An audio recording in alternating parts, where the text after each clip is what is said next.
Welcome everyone, and sorry for a little bit of delay. Had some technical difficulties to get started with, and unfortunately on my screen you see name of his associate Heather, so just disregard that. That is Mike Falk, and I am Jeff Finn, and we are thrilled to have you here today.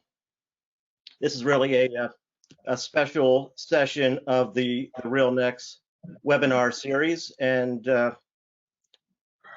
we've got a lot to talk about, a lot of great content to cover. So I have known Mike for quite a long time. We've had a great run together in this industry, and a wonderful experience. I'll tell you a little bit more about that as we go through the process. But needless to say, Mike has been a top producer in the industry, a leader, a CCIM, SIOR, company builder, and I think a great friend to many of you in the audience and to me. After his great success in his career, he's just recently published a book, Abundant Broker, and we're going to talk a lot about that and the philosophies and the strategies and the tactics and the proven recipe for success that he outlines in the book. And I think you're all going to have a great deal of takeaways as we go through the program.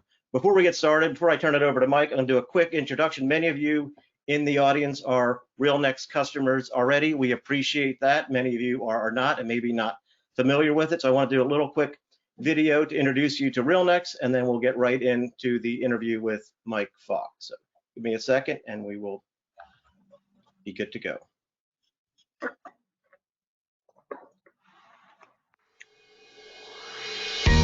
You are going to love the extraordinary new generation of RealNex, RealNex Navigator.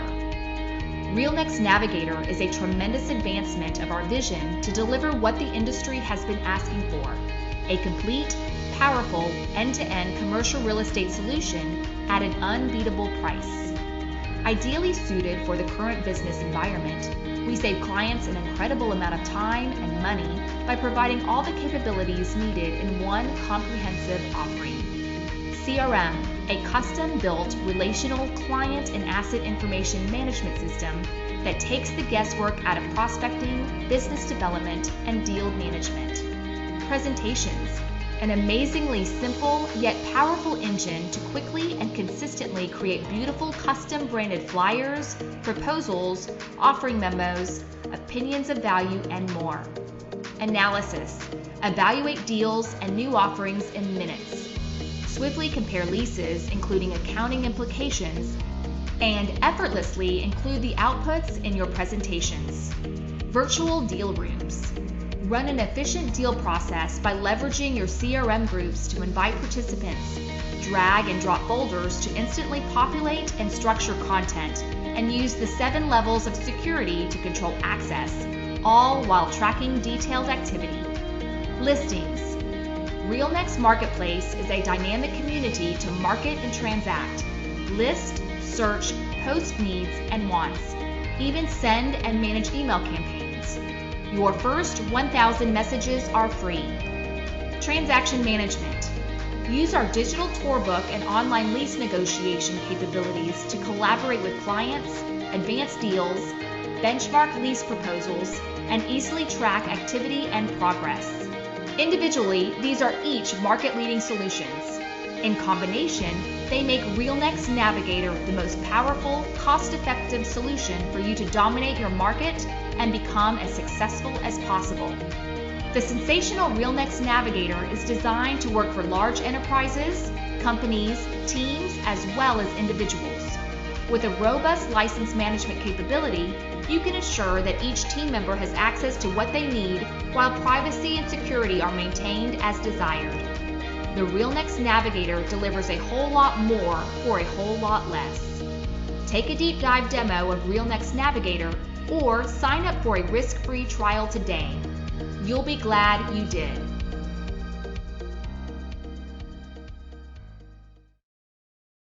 All right, so let me just stop that. Get back to program and great, Mike. So, and everyone, thanks again for joining us. We have a lot to cover. Mike has had a great career. He started in about the same time I did in the industry.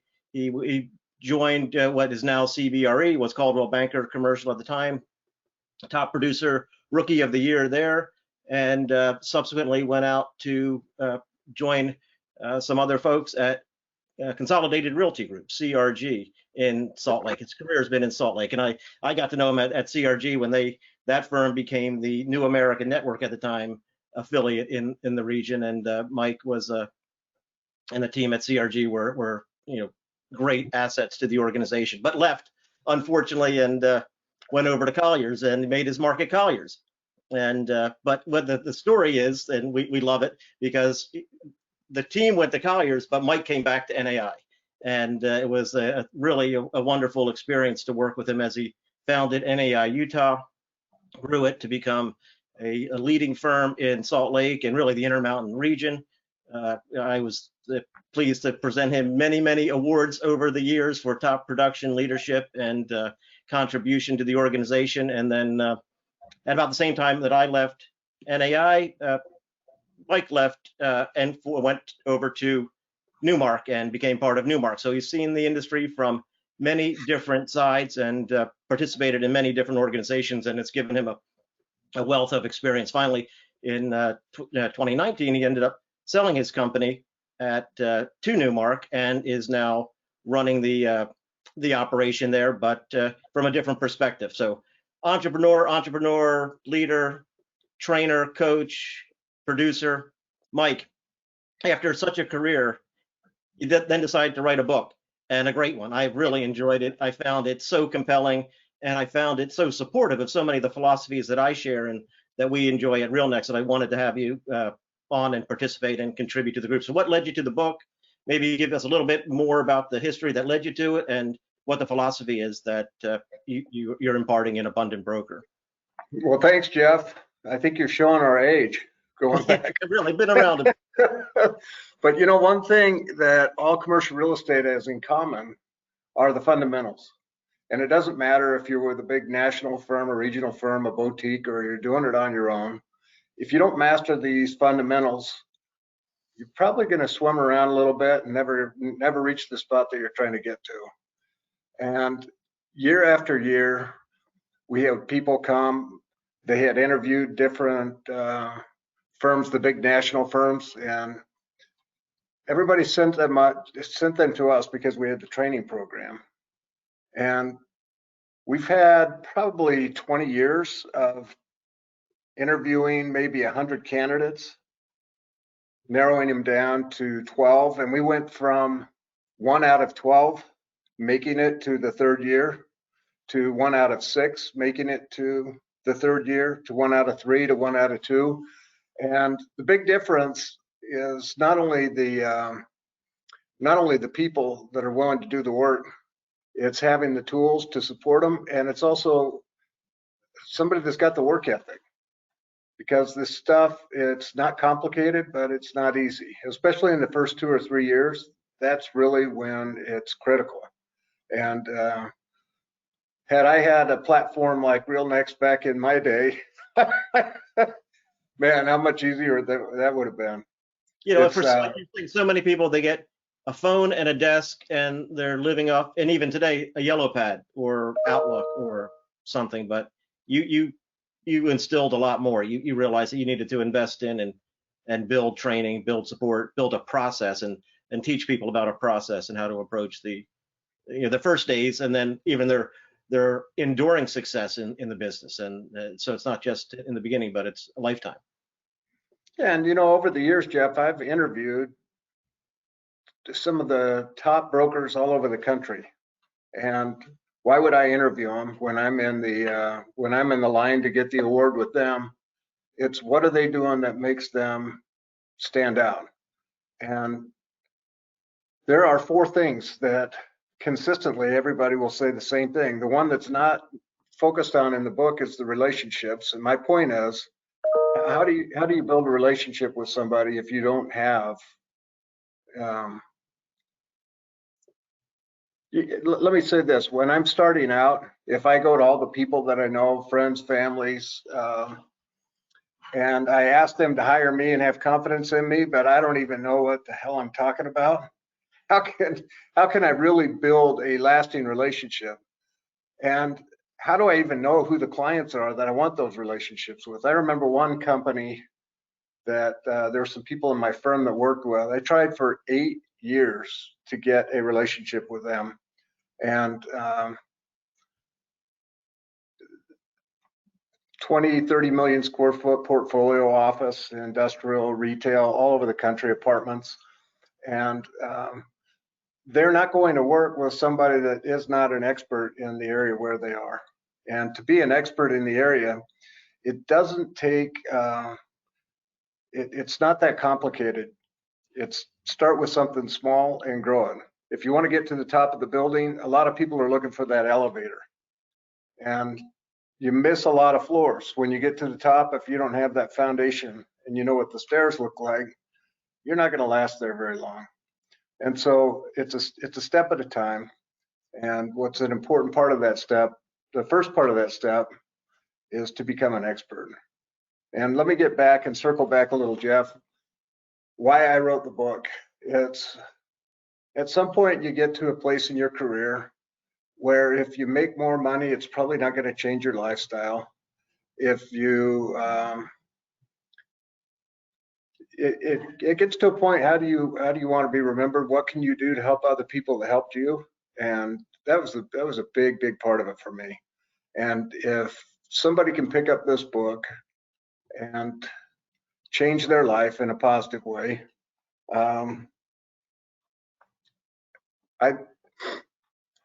I just love the idea of giving back, and not only me, but the other people in this industry that have been blessed with a lot of, how do we say this? They make a ton of money. How's that? A lot of success. Yeah, for sure. yeah. Very fortunate. And I've seen some of them, they're making $2, $3, $5 million a year, and it's not enough. It's never enough. And I've always been one of the philosophy, take a smaller piece of a pie and grow the pie together instead of everybody trying to grab that pie. And so when I started out, I had, and I put this in the book a little bit, but I moved to 10 different schools growing up. My dad was in and out of work all the time, and I was the new kid in school a lot. And when I got out of high school, I was walked on to get a football scholarship only to lose it, and found myself working in a factory. It was the kill floor of a beef packing plant for 2 years. We went through 1,000 head of cattle with a knife in my hand every day. And when I got turned over, somebody got a promotion instead of me. And I was not going to be the foreman on the kill floor, which was what I aspired to. That turned out to be a good day for you, actually, huh? You know, you just never know. And from there, I went back to school and ran across a real estate class. And I've just had a passion for it ever since. So you talk about a lot of things that other people talk about, but you actually did them. So yeah, I think one of the concepts you have is the C3 fundamentals. Want to talk about that? And like, is it just theory or does it really work? How does it work? How does it make someone different? How does this concept get applied? Well, that's a good point, Jeff. I think in commercial real estate, there's actually C4 fundamentals, but the C4 part, that's the relationship part. So we put that to the side. So the C3 fundamentals, if you do these 3 things consistently, every day, every week, every month, every quarter, every year, and you keep getting better at doing these things, you're going to find yourself having more business than you can handle.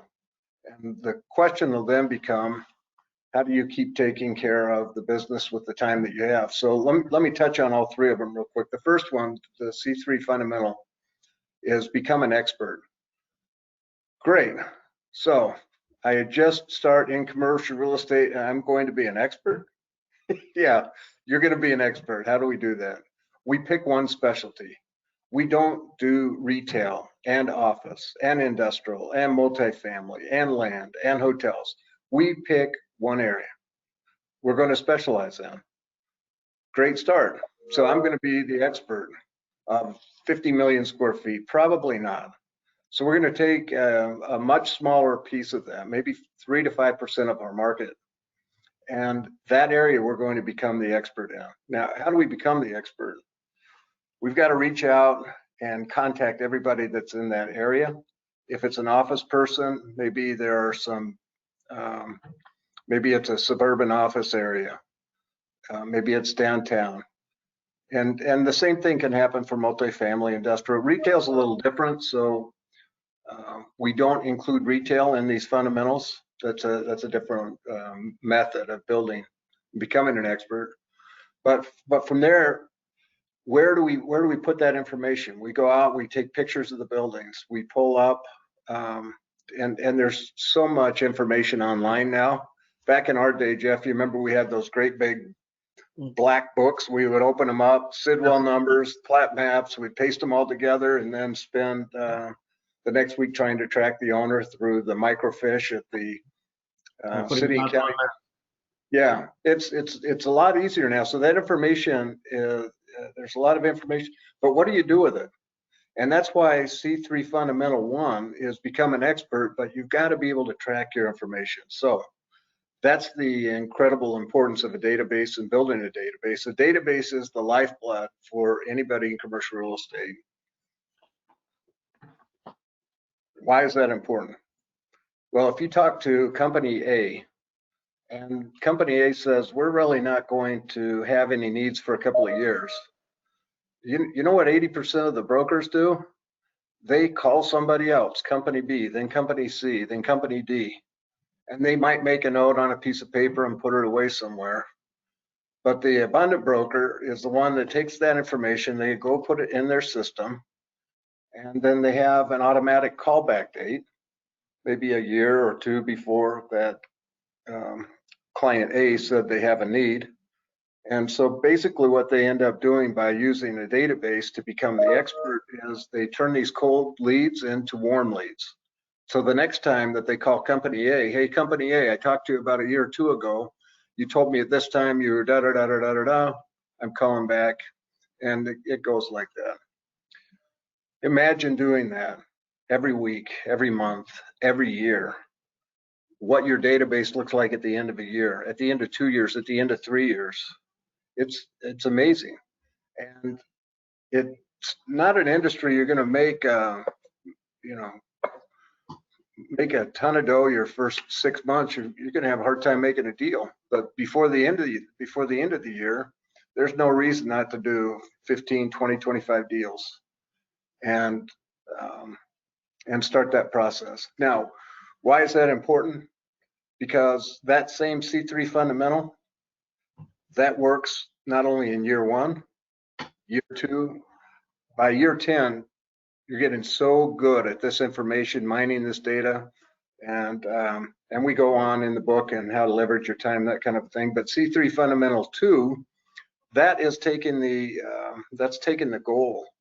What is your goal? I want to make this much dough. Great. How can you predict how much money you're going to make in commercial real estate? It's really pretty easy. How many calls does it take to get a decision maker? How many decision makers does it take to get a qualified meeting? How many qualified meetings does it take to get a deal or an assignment? How many assignments do you have to work on to get a deal? And so if you want to do 20 deals or 25 deals a year, 2 deals a month, let's say, how many qualified meetings are you going to need? And you can break it down into the ridiculous. And that's where the consistency is taking that goal and breaking it down into a smaller number.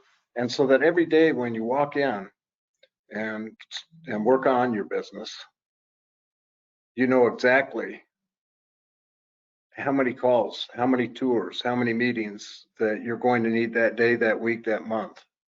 And the third fundamental, C3 fundamental, is if we're not working on ourselves, how are we going to get better at sales without taking some sales courses, without reading some sales books? How do we get better at negotiating? Are we just supposed to know this stuff? No. Go to the experts who know these different things. Same thing with our health. I see a lot of people, they spend so much time working on the business side of things that they let their health go. And they get to be about our age, Jeff, and they're done. They're in bad Not shape. because they want to be, they're just not in good shape. So it's all of the balance.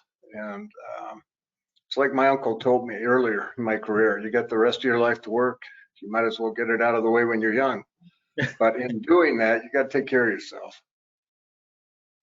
Yeah, a lot of people look at, and I know with RealNex, we talk to people and they think about the intimidation of building that database.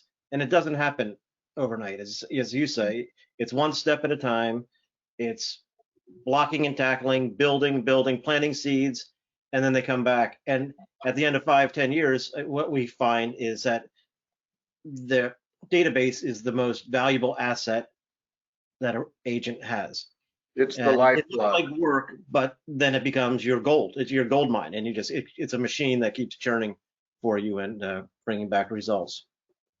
Yeah, you know, it's funny. I see all these, some of the big national companies, they all want to create a database so that they can share client information and then go after the corporate accounts. And that is such a challenge because these agents have spent years and years and years calling and combing this database to get all the expiration dates, all the contact information, what are the requirements people have.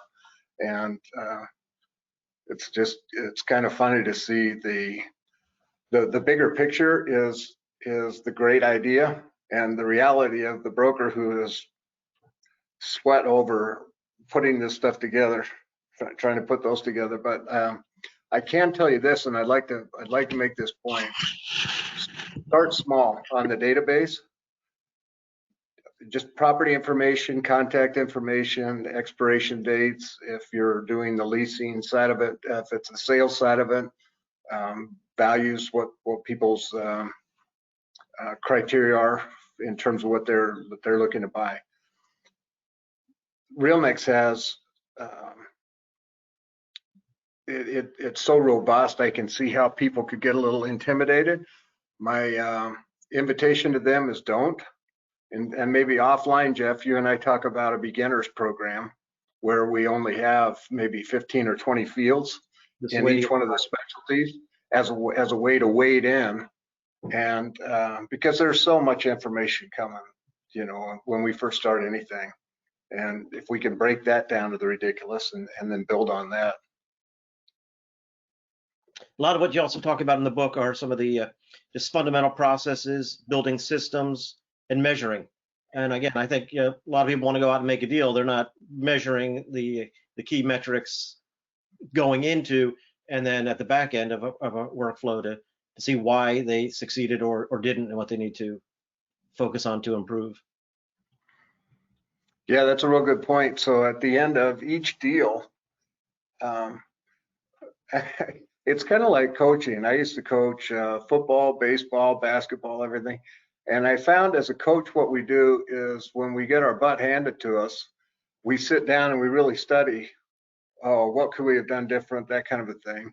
But when we win, and if we're winning a lot in particular, we don't spend so much time saying, why did we win, that sort of thing. And it's just as important when you make a deal to find out what are the things that worked, and when you don't make a deal, what didn't work. But if you don't have a system to track that information, then you're going to be reinventing it all the time. So systems are incredibly important. And if you can do something one time and repeat it and repeat it and repeat it, if you don't have to touch it again, like a database, for example, you put that information in one time and then it's there. And then you mine that database. And over time, what'll happen is you'll say, who do I need to call or contact this month? And there'll be 30, 40, there might be 300 or 400 different, what do we say, callback dates. Opportunities that they're sitting there. Opportunities. And I remember just printing them out sometimes and having stacks and stacks and stacks, because if we keep doing this over time, we just get more information. And I would actually hire people to come in and just make calls and ask if the information is still accurate. And if you want Mike to give you a call. Good way to talk. Yeah, and that was a system though, because I didn't have the time to call all these people back all the time. So I would take the ones that were the multi-million-dollar deals and some of the other deals, and then I would pass them around to the office with some other, give other people opportunities as well. But systems are incredibly important, but it's the right systems, Jeff. It's those three fundamentals that each one of them gets stronger every year. So for example, if your first your first year, maybe you've got to call or contact 20 people to get one decision maker. By year 3, maybe it's only 10. By year 15, maybe it's only 3 or 2. And some of the top producers, when they pick up the phone or they make contact, whether an email or a text, or people pick their phone up, they pick up their call. Well, and part of what you're talking about, two things that are fascinating. We had a call earlier in the year with Bo Beery in Florida, and he said, I have 712 properties, and there are, I think it was, 500 owners of those properties, and there are 1,300 people, 1,312. He had, the precise number. He knew every building that was in his market, every owner of every building, every investor that had a requirement there.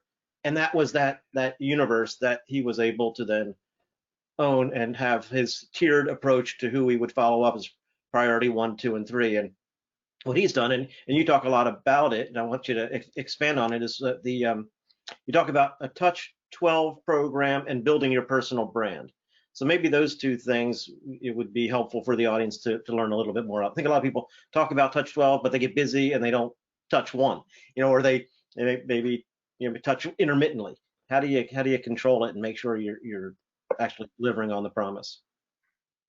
That's a good question, Jeff. And again, that fits into the fundamentals. So we have the C1 fundamental, which is becoming the expert in the database.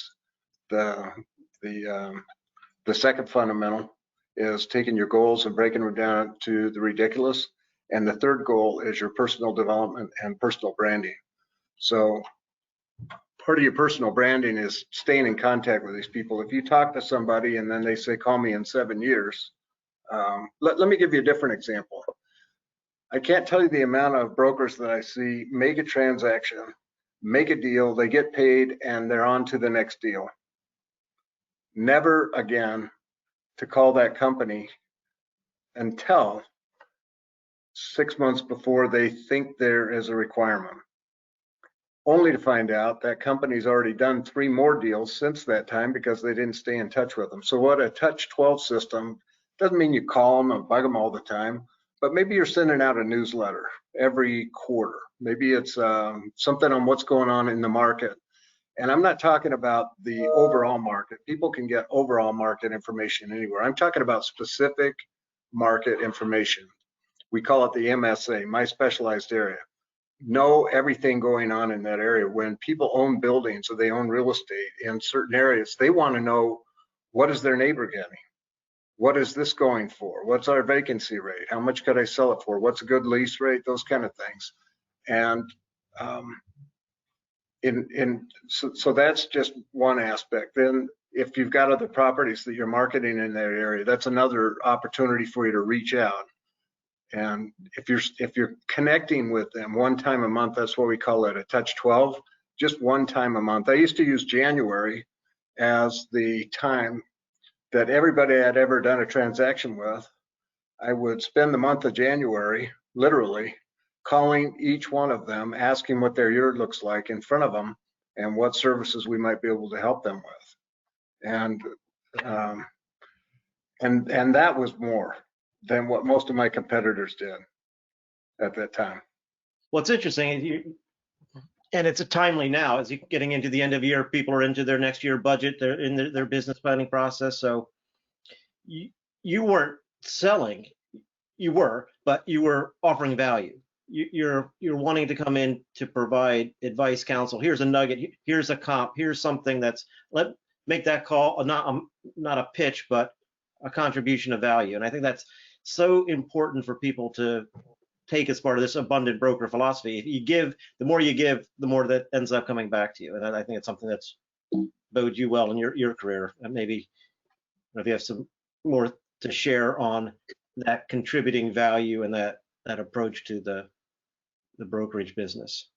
No, I think that's a real good point, and thank you, Jeff. I have done that my entire career, and I remember how hard it was when I found like this golden ticket, but it wasn't in my MSA, it wasn't in my specialty, but I knew there was a deal. I would reach out to an expert in one of the other areas and bring them in. And what I did is I learned from them. I learned from the top producers, and by bringing them opportunities that I was finding, they were too busy to go out and do all the prospecting that I was doing. But in return, what happened years later, I can't tell you how many people, even from competitors, that would call or refer people to me, their clients, because they wanted their client to be taken care of in the best fashion, and they had more confidence in me than some of the people in their own shop. And that's a great compliment. And then you really want to make sure you take care of those. But how do you do it if you don't have the database to track it all? That is the lifeblood. That is the lifeblood of the commercial real estate broker. It's all built on that focus, that expertise in an area, and then being able to share. But the industry's tough. You're painting the rosy picture of this just upward trajectory of success. Obviously, there's wins and losses along the way. How do you keep motivated? How do you keep the right attitude and instill the fight in someone to keep coming back and to make it happen? We all get our butt handed to us from time to time, and I don't know that commercial real estate's any different than any other job. The benefit is you can be your own boss, so to speak. You can make as much money as you want. You can make as little as you want. You can work as much as you want. You can work as little as you want. But how do you stay motivated to do that every day? If you're working on something that's bigger than you, if you're working on a goal, and there's going to be days where, what's the story? My mom said there'd be days like this. And even now, Jeff, I mean, I think that's just being human. I rarely have met anybody.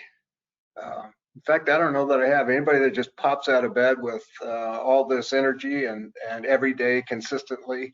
But what I've learned is don't wait to be motivated, act, and it creates your own motivation. And by having a system to follow, like the Abundant Broker system, we know that if we do these certain things, we're going to get these certain results. And that's motivation, just knowing that we're going to fall. And, in the book, I talk about success, how people define success. To me, it's pretty simple. It's how we recover. We're going to fall, we're going to trip, we're going to smack ourselves. But what do we do next? We learn, we get up, and we keep moving forward. And I think for me, always having things I knew that I could be working on that created the bigger picture. Whether I was having a good day or a bad day, just go to work and just do those things that, how many people that are on here right now, I'd just be curious, work out every day. I'm talking about a 30-minute walk, maybe just hit the gym, maybe it's a bike ride, maybe it's just stretching. Everybody knows it's good for them. How many people actually do it? So you get to the end of the day and you didn't get it done, right? And you carry that weight with you. What if you just blocked out time and you went and did it? How many times do people feel good when they go into a workout? And how many times do people feel good when they leave a workout? For me, when I'm finished working out, I have no regrets. No regrets. But if I miss a workout, sometimes I'll beat myself up all day because I missed my darn workout. the same thing applies in this business. We just do those things that we need to do, even though we don't like doing some of them sometimes. When we're finished with them, we can't look back on the day if we've gone through and knocked on those things that we said we were going to get done. We just can't look back on the day and say it sucked, you know, because we're working towards our goals. And I use the fitness as an example. Not that I work out every day, but and you feel great when you do. That's yeah. But it's like, you know, anybody that you talk about baseball, you know, any analogy that you've got, if you're hitting 300, 400, you're incredible. That means you made 6 out of 10, 7 out of 10 outs. So, but you have to get up to bat. You have to keep swinging. You have to keep trying and get your share. If you don't show up, you'll never score.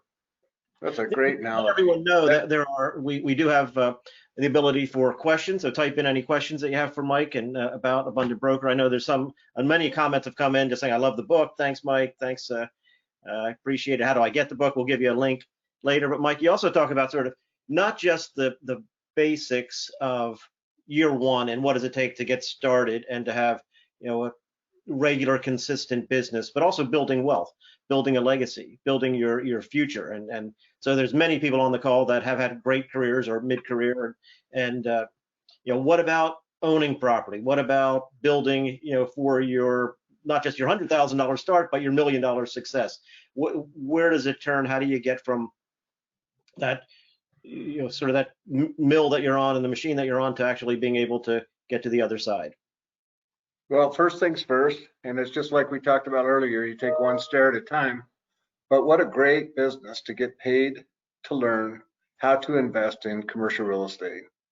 And once you become an expert and you find out who your relationships are, the people that you're doing business with, or whether they're developers, investors, and you find that real hot deal. I had a guy from California, Michael Kaplan, and his family, Arca properties all over the country. I was in Beverly Hills. He invited me over to his house, took me for a walk in the garden in the back, and he said, "Do you ever find that real sweet deal that's not on the market, that is, you know, it's just going to be a great deal? I'm the guy to call when you find that, and I'll make you my partner." And what's fun is you invest, you get the opportunity to invest with people that you want to have as your partners. And this whole, it's almost surreal. Then after 10 or 20 years, people call it mailbox money or cash flow, where you just get the checks coming in. And I've always been one, if you can find a way to get your money to work for you while you're sleeping, then that's a pretty good idea. And what a great way in commercial real estate. Somebody else is paying the mortgage. You're getting a little, maybe the return is higher than what the loan amount that the bank's paying. So if you're paying the bank 4%, you're making 6%. It's a 6 cap on the property. You're actually making money on the bank's money. There's depreciation you can write off, interest you can write off from a tax standpoint. And there's this one little thing called appreciation. And as long as we keep having people and our population keeps growing, we will continue to have appreciation. And that's kind of the sleeping giant, that you wake up 10 years later and your property's worth twice what you paid for it, and all that equity in there. But it's just one more way. I don't know if I answered the question or not. No, there's a lot of different ways to look at it and different benefits. Let me just see what kind of questions that have come through. There's a bunch of them. Well, first on the book, you've got the book, paperback book on Amazon. I'll send out the link to everybody. We'll send a follow-up. We have recorded this. We'll send out a distribution to you, so you can go on to Amazon and just go Abundant Broker and find it, or we'll send you the link.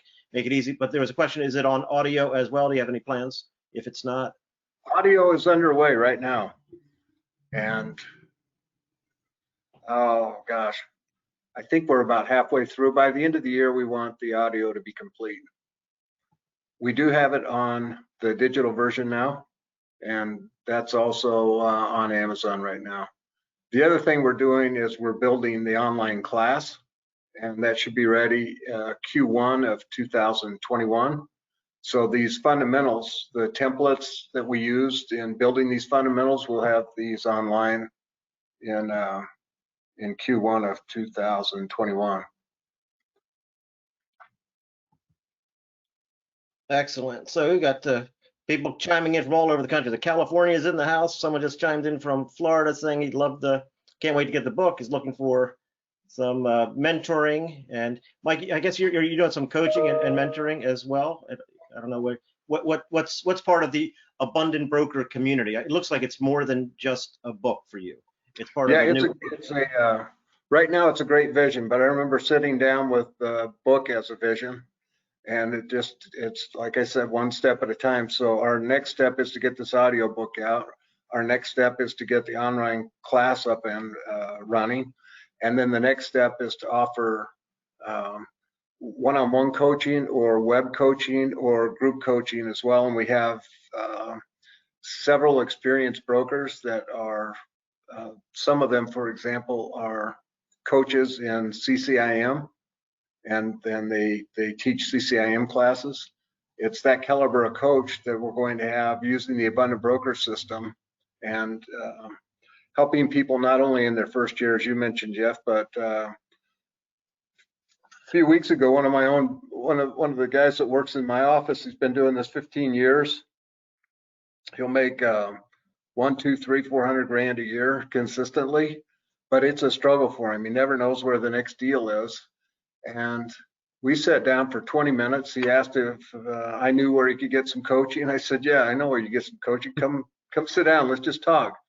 And I just asked, we started through the process, each fundamental, and we got on the expert piece, and he knew an area, but he didn't consider himself the expert. How does he track that? Well, he never has had a database. And so before I met with him again, I said, do you honor your agreements? Yeah, I honor you. Okay, I honor mine. So would you make an agreement with me? Yes, I make an agreement. Will you have 30 clients in your database in the next 30 days? That's one a day, just as a start. Anyway, he's up to about 500 now, and he's actually got warm leads. They're not all cold calls anymore, and that's just that's probably about the last 60 days. Yeah. It leads to one of the other questions. A two-part question for one of the agents here. What is, I think you've said it, but maybe just hammer it home again, the number one highest priority you'd recommend for a new agent, and what would have been, in your experience, the biggest mistake someone might have made getting started and taking the wrong path? Yeah, I think the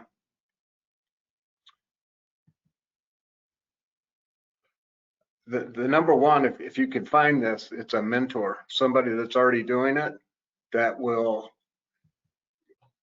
maybe it's not a day-to-day mentor, but somebody that you can go to with different questions. That'd be one. The other part of that is specialize and start small. Where the opposite, I see people come in, they don't want to do the work. They talk to somebody that has this need, they go and chase that. They meet somebody that has another need, they go and chase that. And it's like watching popcorn. And at the end, these are the same people that 20 years later, they're doing the same thing. They're making a living, but they're not creating abundance.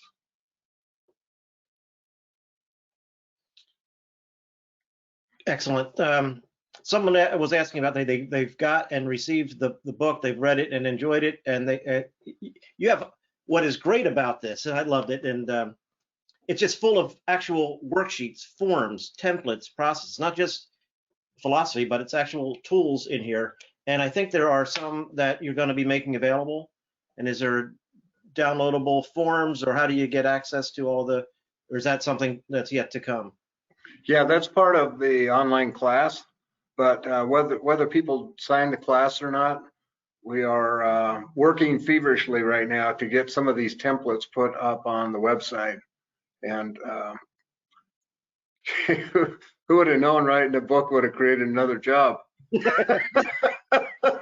But we got a great team. We got a great team with Kat and Shell and Heather and Nate, and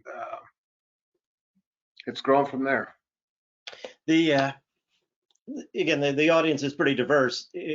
While there's some beginner questions, there are also some people. You and I did a lot of this together. We actually did business around the world for very large clients. It's how do you break into that? 55 countries, 700 cities, I think. Pretty significant. Yeah. Quite a portfolio of work. But how do you get there?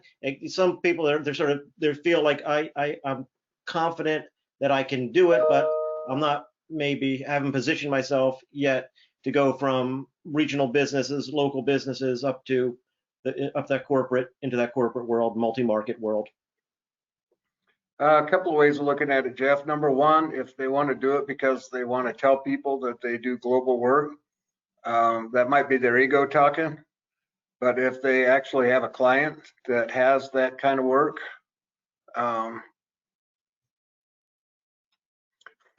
sorry, I just saw my name. Heather Seals is on my.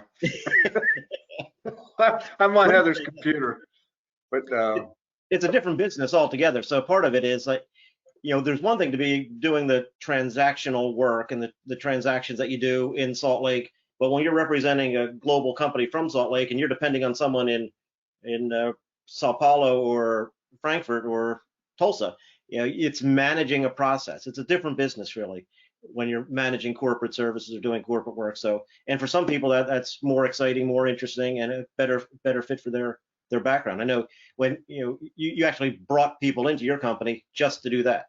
They weren't so much transactional, but they were project managers, transaction managers. Right. A different skill set. Right. And what I find in a lot of that corporate business is the broker mentality is, one or two transactions a year, pretty doable. Maybe a few more, but on the scale that we were working in, there's no way there's just no way anybody one person can handle it. You need great processes, you need great people, and your client has to have a real need. Excellent. There's so many questions coming in. Let's see if we can get a few more. We've got a little bit of time. You're a CCIM and SIOR. I think you've been both for quite some time. How can you give some of the audience maybe a perspective on who should be part of what, who should be dual license? Have you found or designated, and or do you find different benefits in each organization? They are different benefits, and Jeff, for me, I embraced that C3 fundamental, the one on personal development and personal branding. So I saw commercial real estate CCIM class, and people joke CCIM stands for can't close in a million. It's kind of funny, but to me, CCIM is like the master's degree of commercial real estate, and it's amazing education. The SIOR, it was a bit of a challenge because unless your production is a certain level, not anybody can just be an SIOR. So it was kind of an elite club, and I used that as another goal that I wanted to be part of that club. And it's fun right now to, they have a magazine that comes out every couple of times a year, and there's always an annual drive for donations and things, and it's been fun to see me go from $100 to $500 to one of the top contributors every year for the SIOR Foundation, and give back with some of those things that can be scholarships, help other people out. We still have a few minutes, Mike. If you're willing to give a few more answers and give you your perspective. If you could just go through one more time. You went through it pretty quickly, and there's some questions about the formula to go from $250,000 target at the end of the year to what I need to do today. So maybe just reverse engineer that math for people, and they can understand how you calculated it. Perfect. If we're going to hit 250 grand by the end of the year, we've got to do 24, 25 deals, let's say 10 grand a piece. 2 deals a month. Okay. How many assignments do I need to work on? Let's say it's a listing or a tenant rep or that kind of a thing. How many of those do I actually need to work on that are going to close? For most of us, even in the best of my days, I did not close every assignment. I don't know anybody that does. Half of them at least. But unless you know how many assignments that you take that you actually convert, that's a tough one. That's why it's important to track it. But let's go from the assignment. How do you get the assignment? How many qualified meetings with decision makers do you have to have in order to get the assignment? You meet with them once, you give them a package, you give them, how many times do you have to, how many qualified meetings that lead up to getting that assignment? Before the qualified meeting, how do you get a hold of a decision maker? How many times do you need to reach out, contact, call, text, team, whatever you need to do to get a hold of that contact?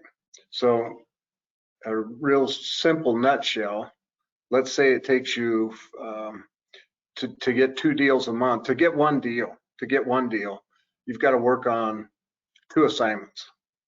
Okay. In order to get 2 assignments, you have to have 4 different qualified meetings. Let's say you get 2 of those, they lead to 2 assignments. How many decision makers do you need to contact? Maybe I need to contact 12 decision makers to get to that qualifying meeting. How many times do I need to get on the phone to make that one contact with a decision maker? And maybe it's 20 calls to get the one decision maker. So then we can take the one deal that we have just diagnosed and brought back to the ridiculous. How many calls do I need to make to get this many decision makers, to get this many assignments, qualified meetings, to get this many assignments, to get this many deals that I end up closing to make this much dough? And it's incredible, even when we were doing multi-millions of dollars a year, how close we could predict where we would be within 5 or 8%. And I'm talking years that were close to $4 million back in the day. And it was just by breaking it down to the ridiculous. The math just works. And statistics. It does work. And with a good database and a management of that database, the ability to have all that information at your fingertips is incredible. And then you just keep getting better. It's how do you present? What do you say? So you keep changing those metrics over time. So as right. You get better and better, that 250 becomes 300, 400, 500, and you can just keep up. And it's the same principle. And Jeff, that's what I was talking about in the book. The C3 fundamentals don't change. A 10, 20, 30-year broker is still doing those 3 fundamentals. The key is know what they are and get better at them each year. So you talked about, I think this might be the final question. It's an important one. There are people on here from big markets and small. So in some cases, I've heard this so many times, and I'm sure you have as well. I can't specialize. My market's not big enough. How do I get a big enough market? And if I'm in a big market, how do I own Dallas or New York? You might own a building. So what's big enough? And if it's not in your market, how do I know when, like Bo talked about it, he's in Gainesville. So he's like, I don't do Gainesville. I do Northern Florida. I needed to grow. I picked a specialty by expanding the geography.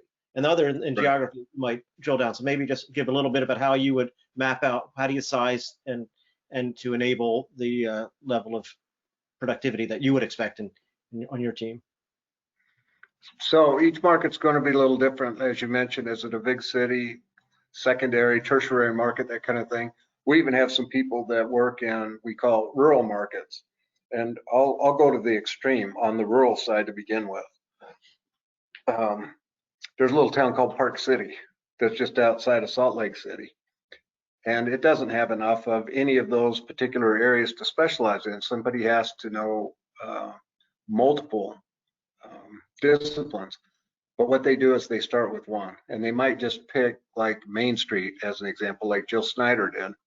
She went to Main Street. She became the expert. She knew who every owner was. She knew who every tenant.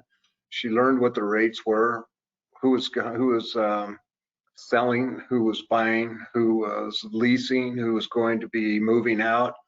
And she took that and then grew it from there. But she became the Main Street expert and grew it from there into, and she did office, she did into, but she started with one particular area, the geographic side of it.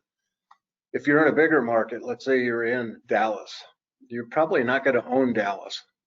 But if you can pick a specialty in Dallas, maybe it's office, and you're only tracking what I like people to track in the cities to begin with is if it's let's say an industrial, track somewhere 3 to 5 million square feet. And I'm not talking about 3 buildings that are all 1 million square feet. I'm talking about having about 500. Well, it's what you said, Bo. He had 500 owners, 712 properties. That's a good fit. I'd even go maybe 350 properties to begin with, 350 to 500. Not properties, but prospects. And then how many ever properties that yields.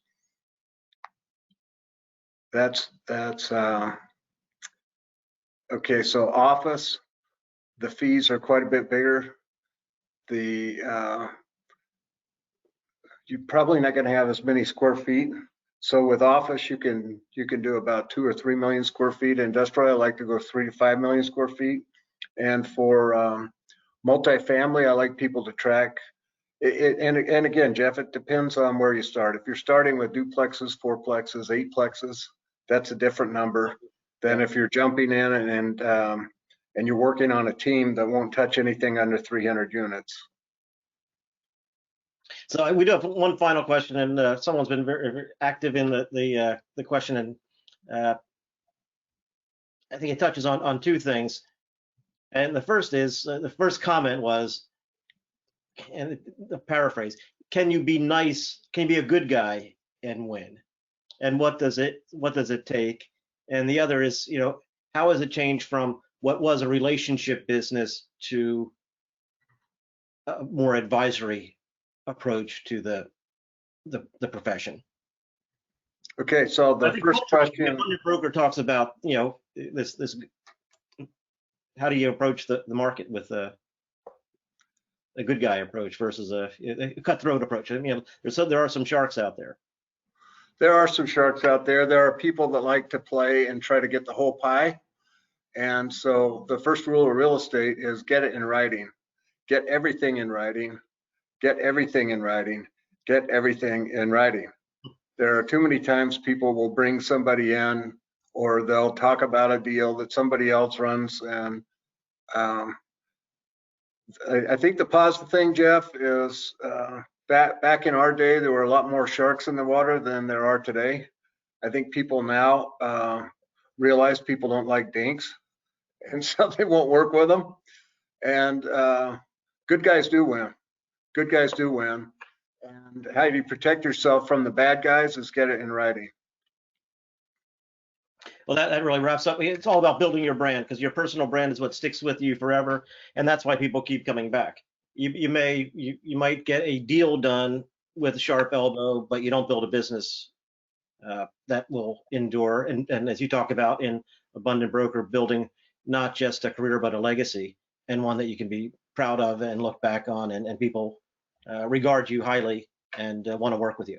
So yeah, and Jeff, one thing for your listeners, when they get off of this call, is there one thing from this call that they can do? I call it act immediately on inspired thought. And I was just talking to somebody who was reading a book on Make Your Bed. It's what is one small win?